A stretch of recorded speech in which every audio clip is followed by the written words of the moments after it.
The girl who saved her inherited land thanks to strangers on the internet. I'm a 32-year-old woman who was born and raised in Kibra, a slum area in Kenya. Life was never easy for us, but it wasn't completely hopeless either. We didn't have much money, but we had family. And most importantly, my grandfather left us something that meant everything to him: land. My grandfather owned 32 acres of land. Before he passed away, he divided it among his 3 grandchildren, my 2 brothers and me. To this day, I'm not entirely sure why he made that decision, but my mother always says one thing: you were the ones who stayed by his side when he needed help. When my grandfather developed dementia, he forgot many things. Sometimes he couldn't even recognize people, but strangely enough, he never forgot our names. Even on his worst days, he could still say the names of his 3 grandchildren. Maybe that's why he left the land to us. Before he passed away, the land had already been divided. My older brother, as the firstborn, received the largest portion. My younger brother and I received smaller parcels. At the time, no one argued about it, not the relatives, not even my grandfather's own children.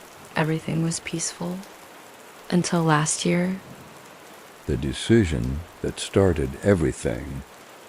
Last year, my younger brother made a decision that shocked everyone. He wanted to sell his land. He said he wanted to move to the city and start a business. He had big dreams and believed he could build a better life. My mother cried. My older brother warned him again and again. Even some of our relatives tried to stop him. Everyone told him the same thing: once land is gone, you can never replace it. But he had already made up his mind. He sold the land, and to be honest, I think he sold it for far less than it was worth. At first, things seemed promising. He opened a small business and talked about big plans for the future. But reality turned out to be very different. Just a few months later, the business collapsed. The money was gone. Within a year, he had nothing left. The night he knocked on my door. A few months ago, there was a knock on my door one evening. When I opened it, my younger brother was standing there. He looked exhausted. We sat down and talked for a while. Then there was a long silence. Finally, he looked at me and said, "Sis, could you give me half of your land?" For a moment, I didn't know what to say. Then he continued, "I just need enough space to build a house. I need a place to start over." I felt sorry for him. I truly did. But deep down, something didn't feel right. So I answered calmly, "You already had land. You chose to sell it. It wouldn't be fair for me to give up mine." His face changed immediately. And what he said next shocked me. "You're being selfish. We're siblings. We're supposed to help each other." The pressure begins. The next day, my mother spoke to me. "You're not even married yet," she said. "You don't need that much land." Soon other relatives started saying the same things. Family land should stay within the family. Don't abandon your brother when he's struggling. He made a mistake. Are you going to punish him for it? But no one asked me a single question. What were my plans? Because I did have plans. Within a few years, I wanted to build a house on that land. I wanted to start a small farm and build a life there.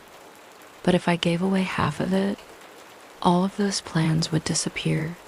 What my older brother told me. After all the pressure, I went to my older brother for advice. His answer was short and clear. Don't give up your land. Then he said something that really made me think. If you let our younger brother settle on your land, you could lose everything. I was confused. So he explained. In our culture, when a man settles on land and builds a house there, over time he can begin to claim rights to that land. And I'm a woman. My brother said it directly. Once a man establishes himself on your land, it becomes almost impossible to make him leave later. That was the moment when everything started to make sense. The question people keep asking? Many people ask me one thing. Why doesn't your younger brother build his house on your older brother's land? There's a cultural reason for that too. My older brother has already started building what we call a simba. A simba is the first house a man built on his own land. It marks his territory as the head of that part of the family. If another adult man built a house there, it can be seen as a claim to that land. That's why my older brother would never allow it. In fact, he joked with me once and said, "If anyone is going to build a house on my land, it would make more sense for it to be you rather than our younger brother." But I already have my own land. The truth of the situation. Many people assumed this was a legal dispute. It isn't. Before my grandfather died, he had already divided the land and registered the titles for each parcel in our names. That's why my younger brother was able to sell his land so easily, and I have the title to mine as well. So legally, everything is clear. This isn't about the law. It's about family pressure. For now, my decision hasn't changed. I love my brother, and I feel sorry for my mother. But I can't sacrifice my future to fix a mistake that someone else chose to make. Giving away half of my land won't undo his decision. It will only put my own life at risk, and sometimes saying no is the only way to protect yourself. And the ironic part is this. Thanks to the support of complete strangers on the internet, a girl managed to protect the land she inherited from her family. Thank you to everyone who listened to this story. If something like this happened to you, what would you do? Would you give your land to your sibling, or would you protect what was left to you? Let me know your thoughts in the comments. I'd really love to hear what you think.